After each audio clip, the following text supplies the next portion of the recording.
Terima kasih Gus Bah untuk pencerahan yang luar biasa. Kita masih punya waktu 28 menit. Kalau Gus Bah berkenan, apakah ada yang ingin bertanya? Singkat, padat, sebutkan nama. Sana dulu ya. Ya. Tiga ya? Tiga aja ya? Satu. Sini dua.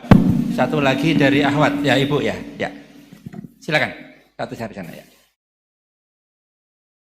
Ya, maju aja. Maju. Mikrofonnya ini.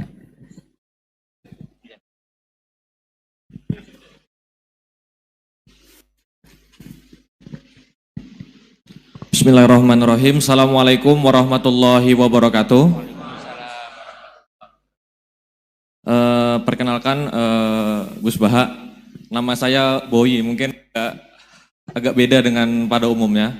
Saya bukan dari kalangan santri, tapi ketika mendengar ceramah Gus Baha pada awal-awal saya kuliah itu merasa kok kayak sebelumnya kenapa tidak masuk santri aja gitu. Karena ternyata toh yang diajarkan juga banyak dasar-dasarnya atau prinsip-prinsipnya yang sama dari jalur berpikir dan lain sebagainya. Yang ingin saya tanyakan di sini adalah ketika Gus Baha menyampaikan tentang diroyah, mungkin singkat saja Gus, apakah diroyah ini alat atau ilmu universal yang bisa digunakan ketika berdialog dengan orang-orang yang mengatakan itu kan kaidah kalian gitu, itu kan kaidahmu, ada hal-hal yang memang tidak bisa dipersamakan atau tidak bisa digeneralisir, ya mungkin seperti itu Gus. Dan juga yang terakhir, kalau boleh saya izin bersalaman boleh Gus. Kesempatan. Oke, Assalamualaikum warahmatullahi wabarakatuh.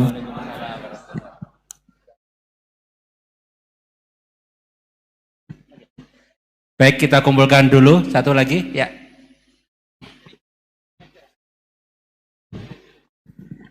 Cek.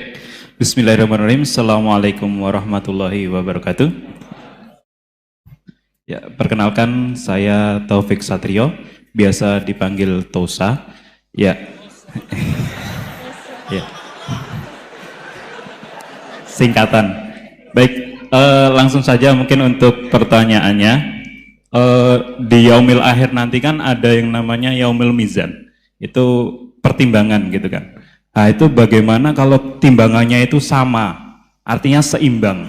Nah, apakah itu nanti akan berada di tengah-tengah antara surga dan neraka atau seperti apa? Kemudian yang kedua, itu terkait dengan perbuatan buruk ke orang lain. Ketika kita berbuat buruk ke orang lain itu kan kita istilahnya zolim kepada orang lain. Tapi di lain sisi, itu secara zahir kan seperti itu. Tapi di lain sisi, di akhirat itu kan kalau secara pahala, kita itu membantu orang lain mendapatkan pahala.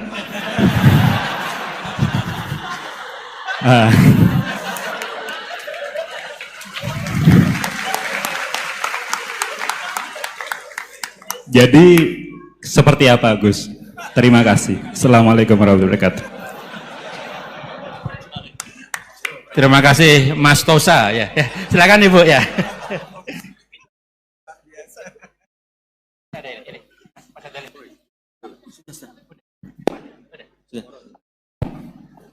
Assalamualaikum warahmatullahi wabarakatuh. Perkenalkan saya Nazula Hasanah. Mau bertanya, apakah perbedaan NU sama Muhammadiyah?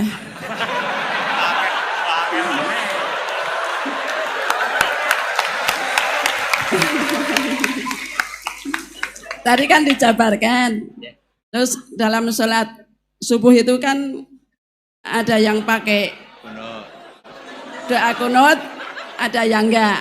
Tolong jabarkan. Wassalamualaikum warahmatullahi wabarakatuh. Waalaikumsalam. Baik Gus, ini ada 3 penanya. Mas Boy tadi terkait dengan diroya, apakah ini universal, termasuk untuk yang non muslim bahkan gitu kan. Kemudian yang kedua dari Mas Tosa, hisab yang seimbang Gus, kasusnya gimana ini. Yang kedua terkait dengan kalau berbuat buruk kan membuat pahala untuk yang bersangkutan itu. Seperti orang puasa dikasih minum gitu kan ya. Ya. Terus kemudian buasana ini beda antara NU dan MU, kira-kira itu ya. Silakan saja. Ya.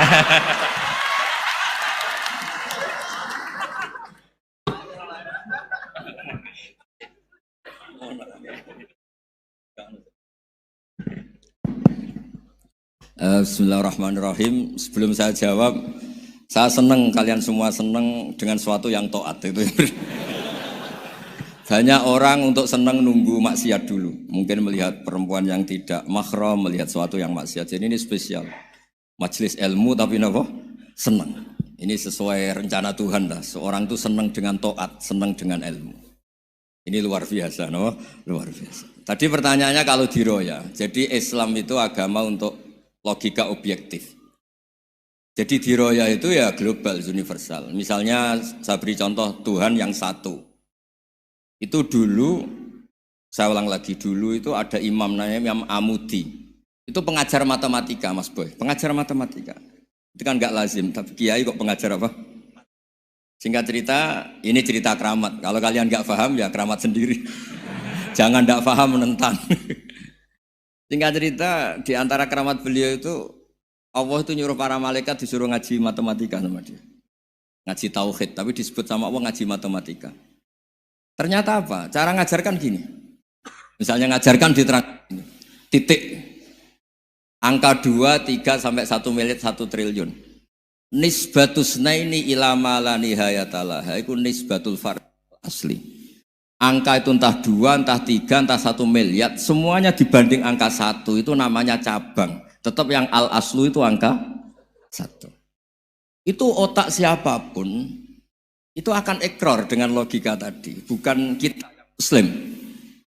Semuanya akan tahu angka berapapun jumlahnya, tetap asal-usulnya angka 1. Terus dia gambar ya gambar apa saja, gambar masjid, apa gambar sapi atau gambar apa saja, dimulai 1 titik. Gambar ruwet maupun gak ruwet tetap saja dimulai 1 titik. Nuktotul wujud. Jika kalau zaman saya ngaji, Pak Rektor ngaji dulu diterangkan semua makna Quran ada di Fatihah, Fatihah ada di Bismillah ya, Bismillah itu ada di titiknya, titiknya bak. Nah kenapa ini hebatnya Quran? Kenapa dimulai dari 1 titik? Untuk maklumatkan semua alam raya ini dimulai dari 1 titik, yaitu wujud Allah. Logika seperti itu kan orang nggak nerima gimana? Gambar seruat apapun dimulai dari mana coba? 1 titik. Angka sebesar apapun dimulai angka apa? 1. Jadi diroyah itu ya universal gitu maksudnya. Ya gitu Mas Boy ya. Jadi diroyah itu universal. Ya soal ada yang belum dapat hidayat apa itu nomor 2, tapi logika yang dibangun Islam itu. Terus pertanyaan kedua apa? Draw tadi, mizan. Kamu ingin draw? Ini kasus ini, nggak pernah ngaji Quran itu. Di antara yang diterangkan Quran detail itu Ashabul A'raf apa? Ashabul A'raf, orang yang baiknya sama buruknya itu imbang. Itu sudah disediakan nanti di surga itu ada pagar. Kamu ingin di situ? Pagar pembatas, apa? Pagar pembatas. Di surga enggak, neraka enggak. Jadi kejadian surga dan neraka itu gini, tak terangin ya. Jadi kira-kira gini, kan hisab itu hanya rubu'un nahar, sekitar 2 jam, 2 jam setengah selesai. Jadi satu dunia ini dihisab Allah, hanya Allah butuh waktu 2,5 jam. Rubu'un nahar. Kenapa gitu Pak Rektor? Karena semuanya datang ini sudah terindikasi dan itu sudah jelas. Misalnya orang yang soleh banget, wajahnya bersinar, bahkan semua tubuhnya bersinar. Yas'anuruhum baina aidihim. Yang pas-pasan, ya sinarnya pas-pasan. Sehingga nanti yang punya sinar cukup di kanan. Yang kelip-kelip agak ini, yang rawan kesaruk ini. Yang gelap gulita langsung di kiri. Nah itu terus, faduriba bainahum bisuril lahubab. Terus Allah langsung bikin pagar. Nah yang rawan kesaruk pagarnya yang kelip-kelip tadi. Yang temangsang ini. Karena yang jelas hitam di kiri, yang jelas putih kanan. Yang abu-abu ini sama malaikat digaruk saja. Nah terus temangsang di Araf itu. Nah, terus setelah dipagar ini dia punya kegiatan. Kalau melihat neraka bilang Rabbana srif anna adzab jahannam. Kalau melihat surga ya Allah, ma kuntu asqa khalqik. Saya ini hamba Engkau yang tidak paling sial dan Kau Maha Rahman. Tolong saya jangan dihadapkan ke neraka lagi.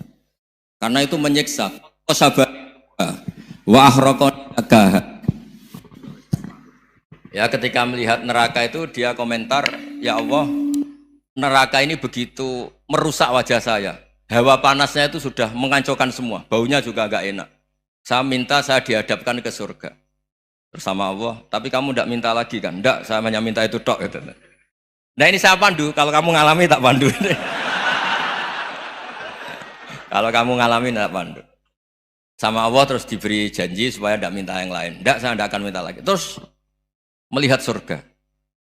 Nah, di surga melihat orang kayak gitu kan. Di surga nanti kalian kan hura-hura semua. Wah, istri yang di dunia kurang cantik, rewel, yang di surga itu istrinya cantik semua, gak rewel semua. Gak minta belanja, cantiknya gak usah kesalahan, pokoknya top lah. Terus dia melihat, tersiksa, cara Jawa ngiler. Wih, masa ngelihat tok? Akhirnya ya lama-lama berani ngajukan, ya Allah masa ngelihat tok? Gitu. Dikasih masuk gitu. Ya, terus, tapi kamu kan janji gak minta lagi. Ya terus ngerayu-ngerayu Tuhan lagi. Akhirnya walhasil nanti kalau betul-betul A'raf itu nasibnya akhirnya masuk surga. Tapi tadi digarap dulu lah, dikerjain dulu. Itu lama sekali perjalanannya, memang lama sekali. Nah soal orang membunuh itu, apa contohnya tadi? Berbuat buruk sama orang lain, ya apapun lah. Berbuat buruk sama orang lain itu, kalau faktanya nanti tobat, Allah yang bisa ngelola itu. Makanya Nabi pernah senyum-senyum, pernah tertawa-tawa. Sungguh ketika Allah menghendaki rahmatnya itu semuanya indah. Yaqtulul qatil fayatubu hadza. Jadi ada orang nyun sewu membunuh, terus dia tobat serius. Kemudian al-maktul yang dibunuh ini masuk surga karena madlum. Qatilnya karena tobat serius juga masuk surga. Ya begitu juga di kedoliman-kedoliman yang lain. Jadi ya makanya tobat itu penting sekali. Ya taruh saja begini yang terkenal ya, contoh. Wahsy itu jelas di surga karena syahid dibunuh Wahsy. Apa Hamzah ini jelas di surga karena matul syahidan, dibunuh secara syahid oleh Wahsy. Tapi karena Wahsy tobatnya serius, nanti juga di surga. Begitu juga keburukan-keburukan yang lain. Jadi tobat ini misalnya ada orang hartanya dicuri. Tentu yang dicuri ini kalau dia orang baik, ya mungkin secara formal lapor polisi, tapi kalau dia orang baik mungkin ridho lah, sudah itu sudah ridho kan. Berkahnya ridho, dia menjadi orang baik karena ridho diuji Allah, hartanya apa? Dicuri. Kemudian yang mencuri tobat, entah harta itu dikembalikan, entah dikasihkan masjid sebagai amalnya yang dicuri, entah apa-apa. Allah ngasih tobat orang ini. Kemudian sama-sama jadi orang baik, kemudian sama-sama di surga. Makanya itu Nabi sampai senyum-senyum. Betapa rahmatnya Allah tidak terbatas. Sama lagi betapa rahmatnya Allah tidak terbatas. Bahkan qatil sama maktul bisa ngopi di surga bareng tadi itu. Karena ya tadi masyhur itu. Yang paling legenda dalam sejarah Islam kan, saya pernah membunuh orang yang sangat dicintai Rasulullah. Sebagai tobat saya akan membunuh orang yang paling dibenci Rasulullah. Singkat cerita, Wahsy ini menangi bunuh Musailamah al-Kadzdzab, orang yang ngaku-ngaku nabi yang merusak tatanan apa? Islam. Apapun itulah, cerita-cerita apapun itu. Makanya saya sering cerita, kalau preman pasar itu tobat, bu, jangan nyapu masjid. Tobatnya tetap di pasar, yang dulu pasar gak aman karena dia, sekarang aman karena dia. Jangan tobat terus nyapu di pasar, pasar diganti suksesennya, pengganti. Itu gak fair apa? Jadi kalau tobat itu harus seimbang dengan zaman salahnya. Zaman apa? Kayak Umar. Ketika dia kafir itu orang Islam dibikin takut.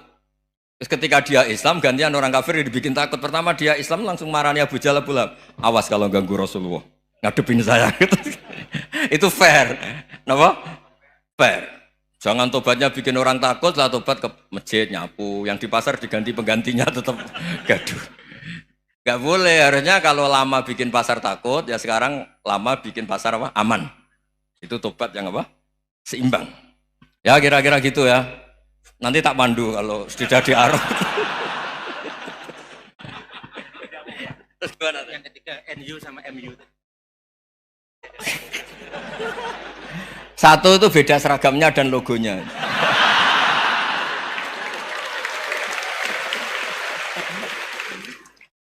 Kedua, nama ketua umumnya. Ketiga, tanggal acara besarnya. Muktamar Muhammadiyah dan NU itu beda. Sudah beda 1 abadnya. Tentu dulu Muhammadiyah. Tapi begini ya, perbedaan itu nggak bisa dihindari. Karena tadi ada sudut pandang apa? Ada sudut pandang, itu nggak bisa dihindari. Ini cerita yang nyata ya. Saya ulang lagi, senyata-nyatanya. Andaikan betul Rasulullah itu hanya kunut 1-2 kali, maka kalau menurut mazhab Syafi'i, apa salahnya melakukan sunnah terus-menerus meskipun Nabi itu melakukan hanya beberapa kali? Karena pertama sesuatu yang pernah dilakukan Nabi pasti akan menjadi sunnah yang terus-menerus. Nabi itu puasa Senin Kemis juga tidak selalu. Salah kalau ada orang bilang, Nabi malah takut kalau ibadah sunat dilakukan terus-menerus karena nanti takut dikira wajib. Itu masyhur dalam kaidah usul fikih. Tapi yang tidak kunut juga tidak salah, karena ya tadi, Nabi ya pernah kunut, Nabi juga pernah tidak kunut, karena Nabinya orang banyak. Karena bukan Nabi kelompok tertentu, no? Jadi sederhana. Terus menyangkut, ini dengerin betul, sujud. Sujud itu banyak ulama yang mengatakan untuk sah itu harus melibatkan 7 anggota. Umirtu an asjuda ala sab'ati azumin al-jabha wal yaden warukbaten wal qadamen. Saya diperintahkan sujud itu melibatkan 7 anggota, yaitu jabha, yaden 2 tangan, 2 lutut, terus 2 qadamen. Tapi Imam Syafi'i ngendikan, andaikan ada pendapat yang mengatakan ukurannya cukup jabha, maka itu juga benar. Karena Nabi ketika sujud ngendikan sajadalaka waj'i wa sam'i wa basori. Ya Allah telah sujud ke engkau wajah saya, jabha saya. Nabi tidak menyebut tangan, tidak menyebut rukbaten, tidak menyebut qadamen. Ini wajah tu wajah, ukurannya itu hanya jabha. Itu kayak iya, kayak enggak. Nah hal-hal seperti itu yang menjadikan ada ijtihad. Ijtihad itu satu pemikiran yang cara sudut pandang itu kayak iya, kayak enggak. Nah itu terus ada al-madhaibul arba'ah. Terus ketika implementasi di Indonesia, dulu Mbah Ahmad Dahlan juga ngaji Mbah Soleh Darat. Mbah Hasyim Asy'ari juga ngaji Mbah Soleh Darat. Ketika di Mekah sama-sama ngaji Syekh Khotib Minangkabau, sama-sama ngaji Syekh Mahfud Termas. Jadi ya kalau di keluarga kita itu ya biasa aja, perbedaan-perbedaan itu selama masih ilmiah dianggap biasa aja. Karena memang ngelola sudut pandang itu nggak bisa ditertibkan. Nabi Yahya itu suka berkawan orang soleh. Karena berkawan orang soleh itu enak. Tapi kalau Nabi Isa suka dadani desa-desa tertinggal yang masih macam-macam. Ketika ditanya, kenapa engkau suka berkawan orang-orang gitu? Ana tabibun udawil mardo. Di mana-mana kiai itu ya nyembuhkan yang sakit. Jadi kalau dakwah yang sudah iman tuh akeh tunggale gitu. Tapi dakwah gitu kan tantangan. Itu sudut pandang. Ada nabi itu yang tertawa terus guyon terus. Yang satu murung terus. Ya sama Nabi Isa dan Yahya kan satu angkatan. Mali aroka dohikan. Fakaan nama tak manumin makrillah. Kamu kok tertawa-tawa terus, seakan-akan nggak ada adab saja. Yang satu tanya, mali aroka abisan kaan nakata kena tumir rahmatillah. Wong kok murung terus, kok dunia orang rahmat deh. Nah anda ini orang hebat. Guyu banter ya iso, nangis banter ya iso. Nah itu sudah orang kombinasi itu. Isa ya mau, ya mau, Muhammadiyah ya gelem, NU ya gelem. Ya maksudnya sudah biasa aja. Karena tadi konstitusi NU yang mengatakan ibadah harus ikhlas karena Allah, Muhammadiyah juga sama harus ikhlas karena ya sudah, kalau karena Allah sudah selesai kan. Yang menjadi masalah itu kan identitas untuk hadun nafsi, untuk diri sendiri. Kalau kita ikhlas masalahnya apa? Coba masalahnya apa coba? Imam Syafi'i pernah di Masjid Abu Hanifah yang tidak kunut. Beliau enggak kunut. Ketika tanya, lima ada tarok tal kunut, ikroman di hadal madhab. Saya menghormati madhab ini. Jadi ya biasa. Sebaliknya juga sama. Orang-orang Hanafi kalau Imam Syafi'i kunut ya ikut kunut. Karena kalaupun Anda yakin itu tidak disyariatkan, kamu juga yakin itu tidak membatalkan apa? Sholat. Itu yang perlu dicatat. Kalau Anda tidak yakin sunat, kan tidak yakin kalau itu membatalkan sholat. Jadi sebetulnya kalau dianalisis secara keilmuan itu ya semuanya normal. Karena tadi Rasulullah itu al-Bahrul Muhit, Nabi itu lautan yang luas sekali. Orang akan mengambil air sesuai kapasitas masing-masing. Dan akan merasakan kualitas air juga sesuai kapasitas masing-masing. Orang yang sangat haus melihat air seteguk ini luar biasa. Tapi yang tidak haus mungkin melihat itu biasa-biasa saja. Jadi makanya saya mohonlah, sudahlah itu biasa saja, apalagi secara sanad ya sama, secara tradisi sama. Ya soal perbedaan tidak harus dengan NU, antara Muhammadiyah juga biasa beda. Mungkin di UI antar rektorat juga beda-beda. Yang satu suka dekat rektor, yang satu suka enggak. Monggo asal itu niatnya ikhlas. Terakhir saya beri cerita, ada sahabat ditanya, "Sifli wajah Rasulillah." Coba tolong saya ceritakan wajahnya Nabi kayak apa. Sahabat tuh nangis senangis-nangisnya. Kenapa engkau menangis? Saya itu tidak pernah melihat wajah Rasulullah SAW. Loh kenapa? Engkau kan sahabat. Sungkan. Sebagai bentuk penghormatan saya tidak berani melihat wajahnya. Sebagai bentuk penghormatan pada waktu Nabi, saya tidak berani sowan. Nabi di dalam punya keluarga, punya istri, punya cucu. Kalau saya sowan tuh ganggu. Ya masuk akal. Bentuk hormat itu tidak ganggu kan. Tapi ada orang-orang yang bentuk hormat, bentuk sayang itu sering datang ke majelis Nabi. Sama-sama masuk akal, bisa didebat gimana? Sama-sama masuk akal. Ya sudah itu ijtihad, maksudnya itu ijtihad, itu sudah sama-sama masuk akal. Abul Hasan Asyadili itu kalau kemana-mana pakai mobil mewah, pakai baju mewah. Ketika ditanya, Anda ini ulama kok pakaiannya mewah, mobilnya mewah? Ben wong ra kepikiran nyangoni. Nah, tapi nak kowe tawaduk melas, terus dibalekno mbalmu sakit. Ngono ra iso mulai kiai ini.